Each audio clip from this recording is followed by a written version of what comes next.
नमस्कार.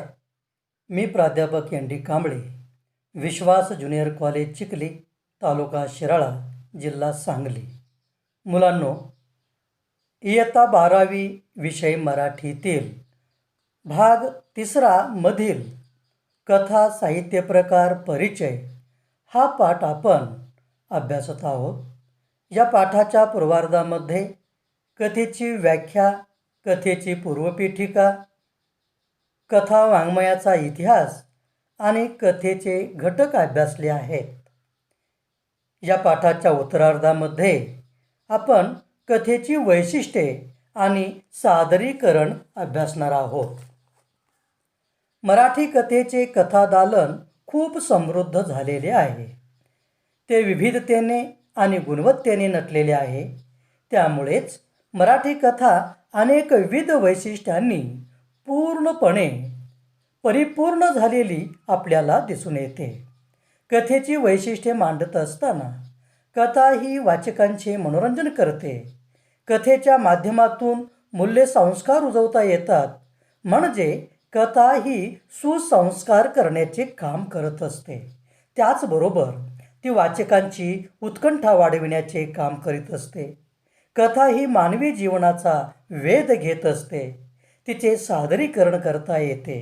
अशा या वेगवेगळ्या वैशिष्ट्यांनी कथा नटलेली दिसते. वेगवेगळ्या वैशिष्ट्यांनी समृद्ध झालेली आपल्याला दिसून येते.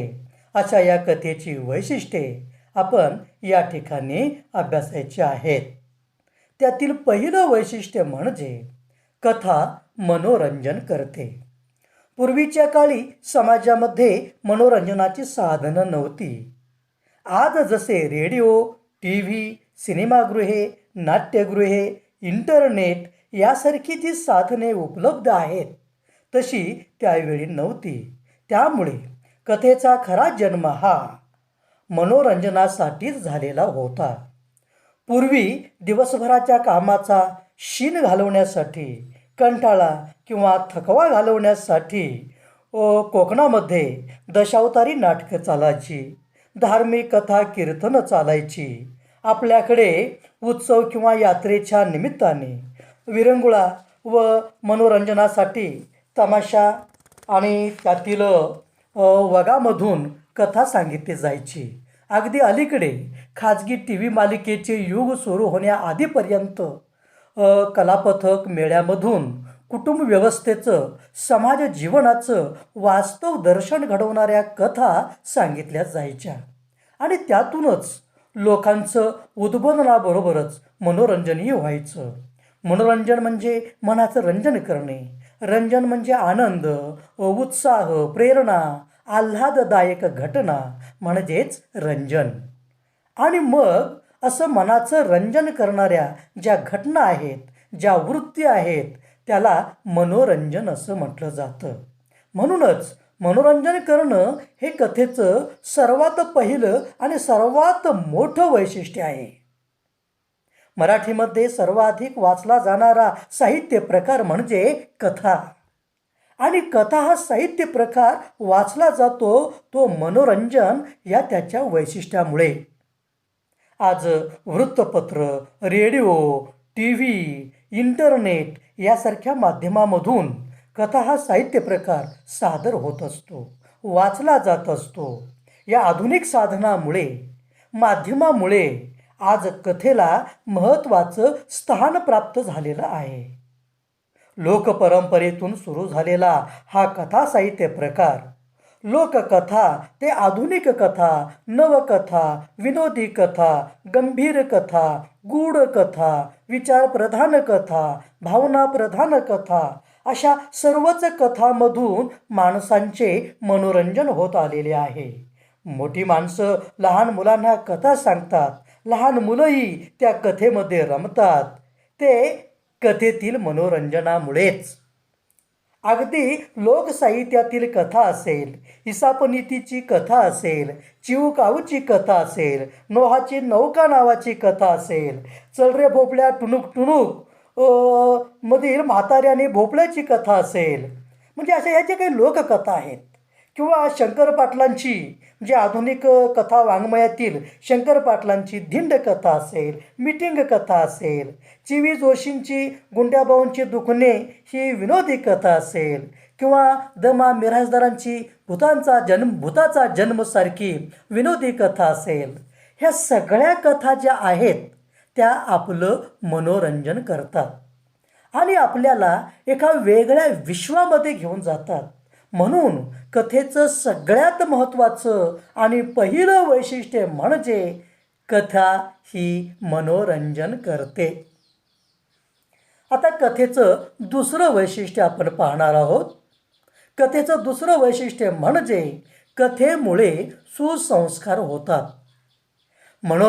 मनोरंजकतेप्रमाणेच वाचकांच्या मनावर संस्कार करण्याची जबरदस्त ताकद कथेमध्ये असते आणि त्यामुळेच आपल्या मनावर चांगले संस्कार होतात. त्याचबरोबर कथा ही बोध देणारी असते. कथेतून आपल्याला ज्ञान मिळते, प्रेरणा मिळते, स्फूर्ती मिळत असते. मानवी मूल्ये म्हणजेच सत्य, समता, बंधुता, न्याय, स्वातंत्र्य, धैर्य, औदार्य, श्रमनिष्ठा किंवा श्रमप्रतिष्ठा, दया, सहकार्य अशा या सगळ्या मूल्यावर ही कथा आधारलेली असते. अगदी पोचलेली असते या सर्व मूल्यावर.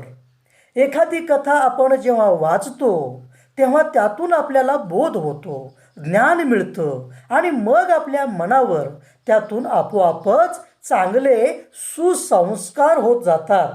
उदाहरणार्थ, बळी तो कानपिळी, नाव मोठं लक्षण खोटं, एकीचे बळ यासारख्या छोट्या छोट्या कथामधून किंवा आपल्या वाचनात येणाऱ्या जी. कुलकर्णींच्या मुळांची स्पर्धासारखी कथा किंवा व्यंकटेश माडगुळकरांची झेल्या सारखी कथा, आनंद यादवांची उखडलेली झाडे, खळाळ, पानभवरे, स्पर्श कमळे यासारख्या कथा आणि कथासंग्रह जे आहेत ते आपल्याला नेहमीच भुरळ घालत असतात, वश करून घेत असतात आणि म्हणून अशा या कथा आबालवृद्धांवर, वाचकांवर, मानवी मनावर सुसंस्कार करत असतात.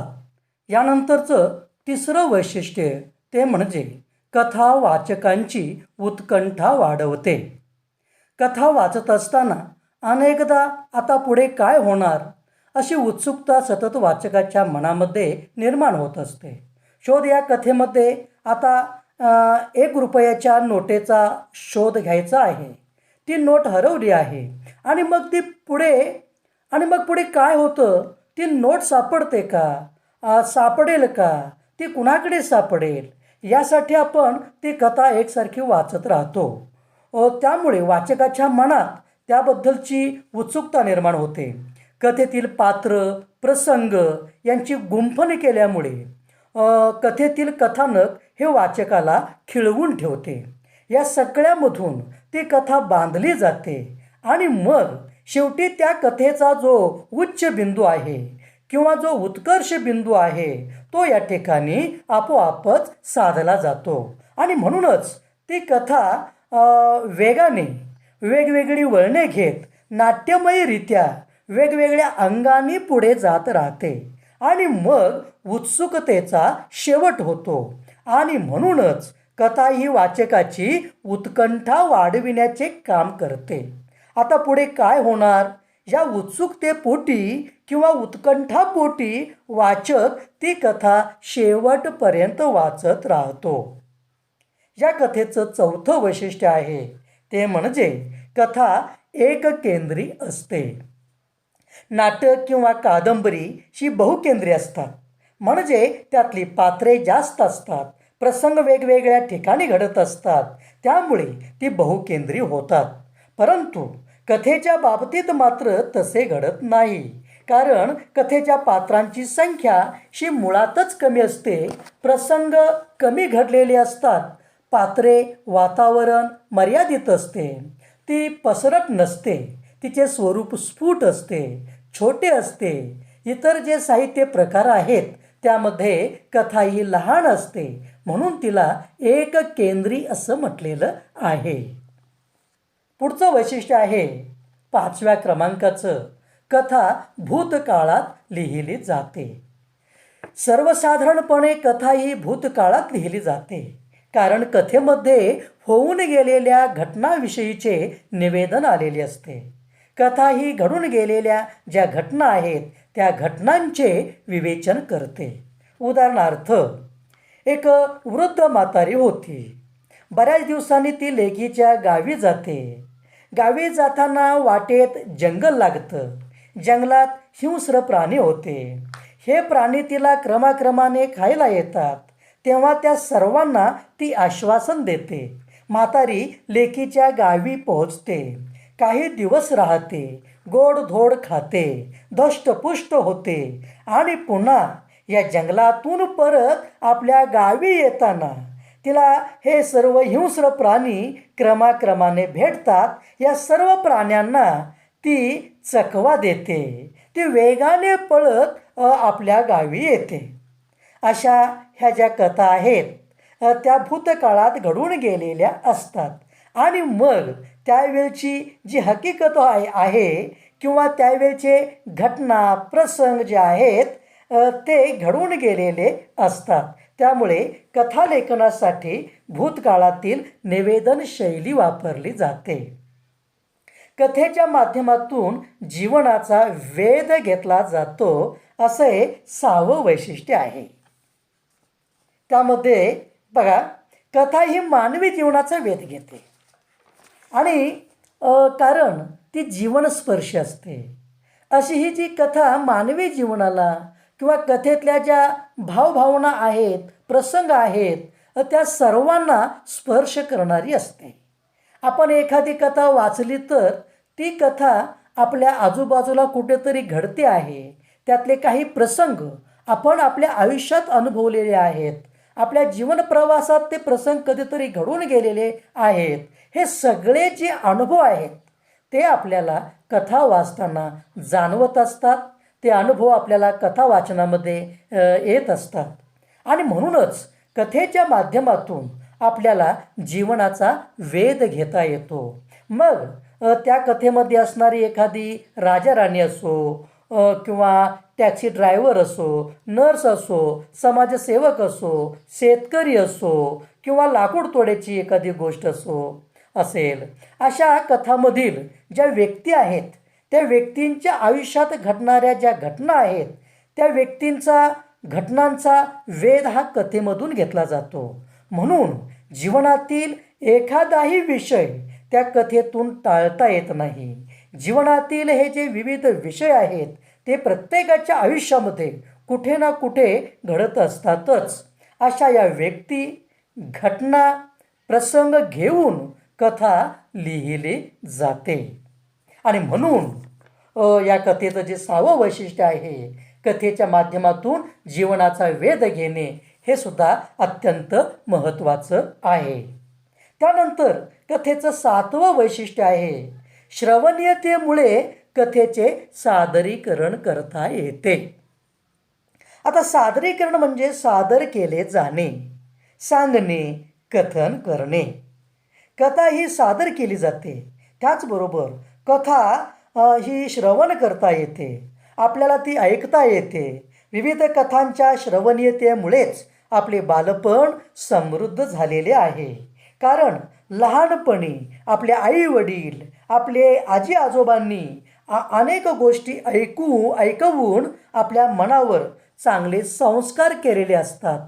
त्याचबरोबर मुलं जेव्हा बालवाडीत जातात किंवा मराठी शाळेमध्ये जातात तेव्हा तेथील मॅडमनी, तेथील गुरुजींनी अनेक गोष्टी सांगून किंवा मुलांना ऐकवून त्यांचं जीवन हे चांगल्या सुसंस्कारांनी समृद्ध केलेलं असतं. ते आपण लहानपणी अनुभवलेलं आहेच. कथा ह्या इतक्या श्रवणीय असतात की आपण त्या ऐकायला बसलो की ती कथा पूर्ण झाल्याशिवाय आपल्याला उठावंसं वाटत नाही. इतका चांगला परिणाम त्या कथेच्या श्रवणीयतेतून आपल्या मनावर होत असतो. आता कथामाला, बालमेळावे, बालसाहित्य, बालसंमेलने यासारख्या कार्यक्रमामधून आवर्जून कथा सांगितल्या जातात. शाळा कॉलेजमध्ये सुद्धा कथाकथनाचे कार्यक्रम होत असतात. कथा सांगणारे त्या कथेशी, कथेतील पात्र, घटना, प्रसंगाशी एकजीव होऊन कथा ऐकवत असतात आणि कथा श्रवण करणारे सुद्धा त्या कथेत तल्लीन होऊन एक चित्ताने ती कथा ऐकत असतात. त्यामुळे श्रवणीयता या वैशिष्ट्यामुळे ती कथा आपल्याला जास्त समजायला लागते, आवडायला लागते. त्यानंतर पुढचा घटक, पुढचा मुद्दा जो आहे तो म्हणजे कथेचं सादरीकरण. कथेचं सादरीकरण ही एक कला आहे आणि ती योग्य प्रयत्नाने साध्य करता येऊ शकते. एखाद्या व्यक्तीला ती कथा सादर करायची असेल तर त्या व्यक्तीने त्या कथेचं मूक वाचन आणि प्रकट वाचन करणं आवश्यक आहे. त्याचबरोबर त्या कथेचं पाठांतरसुद्धा काही वेळा त्याला म्हणजे चांगल्या पद्धतीने करावं लागतं. कथेचं सादरीकरण करण्यासाठी त्या व्यक्तीने त्या कथेचे मूक वाचन, प्रकट वाचन आणि त्याचा सराव जर चांगल्या प्रकारे केला तर कथेचं सादरीकरण हे अतिशय चांगल्या प्रकारे होऊ शकतं. त्यासाठी विविध कथा लेखकांची जी शैली आहे किंवा कथा सांगण्याची त्यांची जी काही लकब आहे किंवा त्यांच्या शब्दामधील जो काही आरोह अवरोह आहे, त्याचं जे काही उच्चारण आहे, त्या उच्चारणातली शुद्धता आहे, म्हणजे एकंदरीत ती जी काही शैली आहे ती शैली आपल्याला समजावून घेता आली पाहिजे.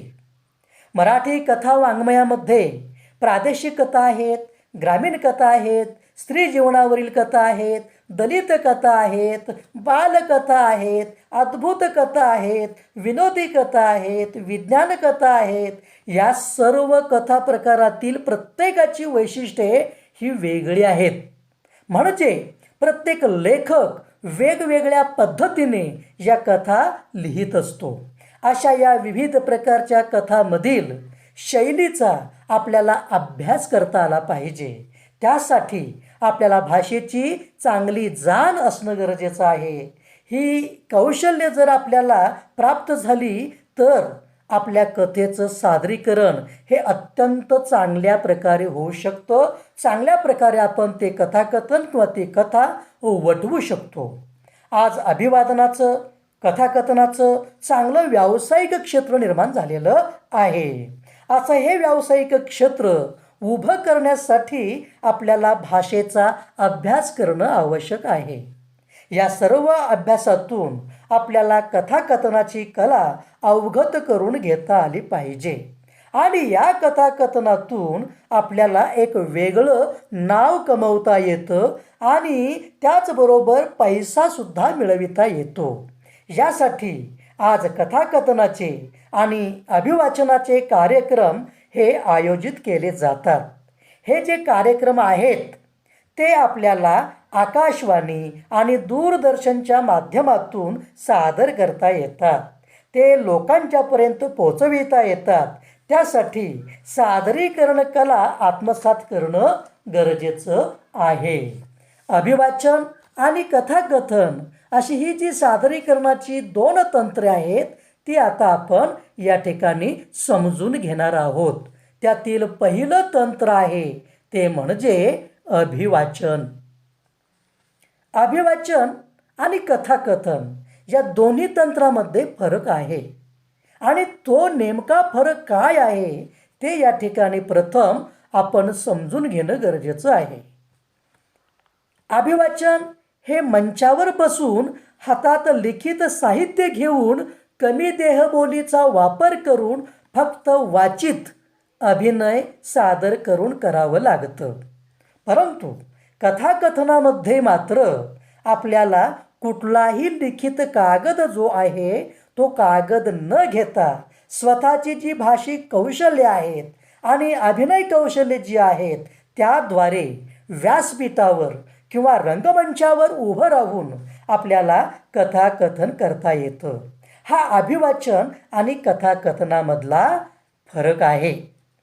अभिवाचन हे एकाच वेळी एक व्यक्ती किंवा अनेक व्यक्ती करतात.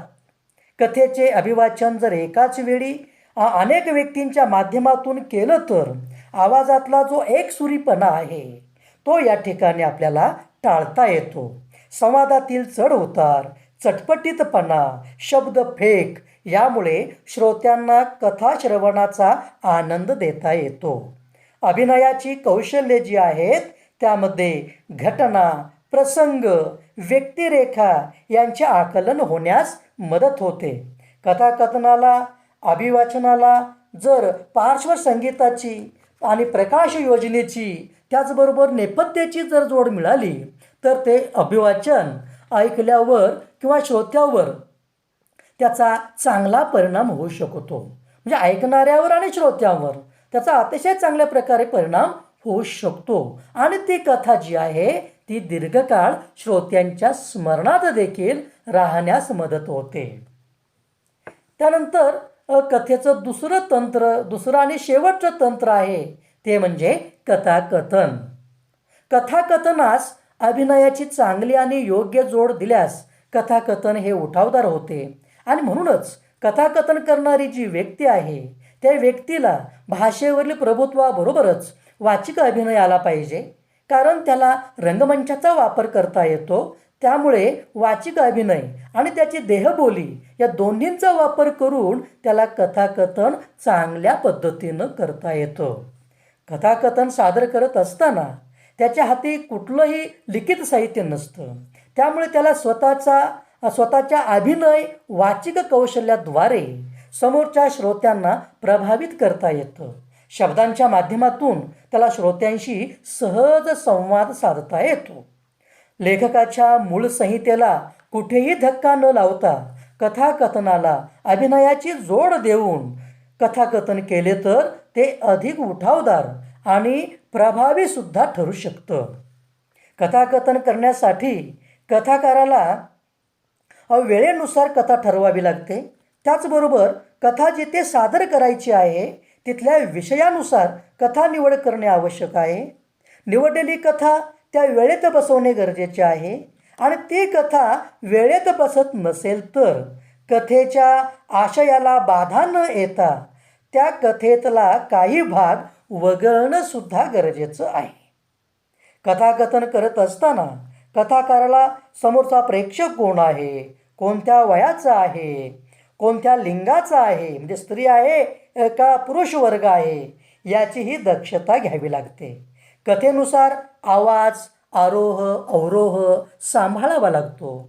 श्रोत्यांची उत्कंठा वाढविण्यासाठी आत्मविश्वासाने कथा सादर करून त्या कथेतील संवाद, निवेदन, वातावरण हे जिवंत करत असताना इथे कथाकथनकाराच्या अभिनयाचा अक्षरशः कस लागतो. त्यामुळे श्रोत्यांशी संवाद साधत त्या सगळ्या श्रोत्यांचा प्रतिसाद घेत कथा ही श्रोत्यांपर्यंत पोचविणे हे खरे कथाकथनकाराचे कौशल्य आहे आणि ते त्यांनी अंगी बाणवलेच पाहिजे. आज मराठी कथा वाङ्मयामध्ये अनेक नामांकित कथाकारांच्या कथा वाचायला मिळतात. वर्तमानपत्रातून आणि इंटरनेटच्या माध्यमातून कथा आपल्यापर्यंत पोहोचत असतात. त्यामुळे एक व्यावसायिक संधी म्हणून आपण या कथाकथन क्षेत्राकडे पाहू शकतो, तिकडे वळू शकतो आणि कथेचे हे जे काही घटक आहेत, ही जी काही वैशिष्ट्ये आहेत, ही जी काही कौशल्य आहेत त्यांचा सखोल अभ्यास करून आपण सुद्धा म्हणजे तुम्ही सर्व मुलांनी या संधीचं सोनं तुम्ही करू शकता. या कथाकथन क्षेत्राकडे तुम्ही सुद्धा वळू शकता. तेव्हा तुम्ही मुलांनी अशा या संधीचं सोनं करावं हाच या पाठापाठीमागचा मुख्य हेतू आहे आणि तो तुम्ही साध्य करावा अशी इथे अपेक्षा आहे. ठीक आहे, हा पाठ संपलेला आहे. इथं आपण थांबूया.